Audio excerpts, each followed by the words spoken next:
پکې څو ځلې الوتنه کړې. وروسته له هغې چې موږ هلته ښکته کړې د یو مرغه په څېر له موږ څخه پناه کېږي.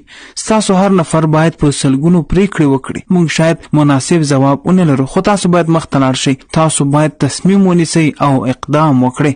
ما له تاسو سره مخکې د تېرې کولو په اړه خبرې وکړې. تاسو دلته د همغه دلیل لپاره راغونډ شوي یاست.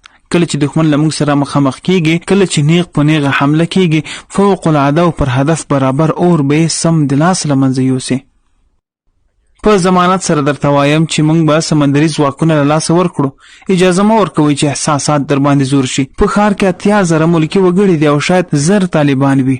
کله چې موږ کور ته ځو نو باید د خجالتي احساس ونه کړو. داسې ناسم کارونه باید ونه کړو چې د خوب پر وخت رایاد شي. هغه څه چې په راتلونکو 5 ورځو کې پیښیږي دا به زموږ په ژوند کې د عطف نقطه وي. ټول پوه شوئ؟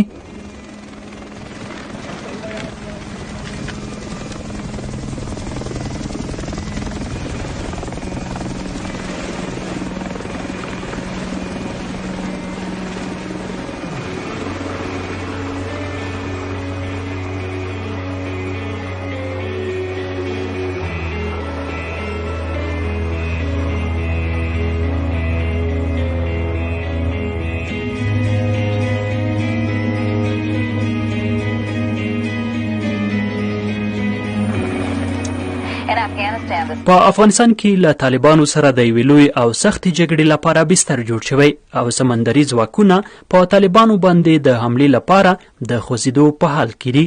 دوی به د هلمند د مارجې د ښارګوټي په شاوخوا راټولیږي او د دې تیاری نیسي چې طالبان له منځه یوسي او یو حکومتي نظم راژوندی کړي.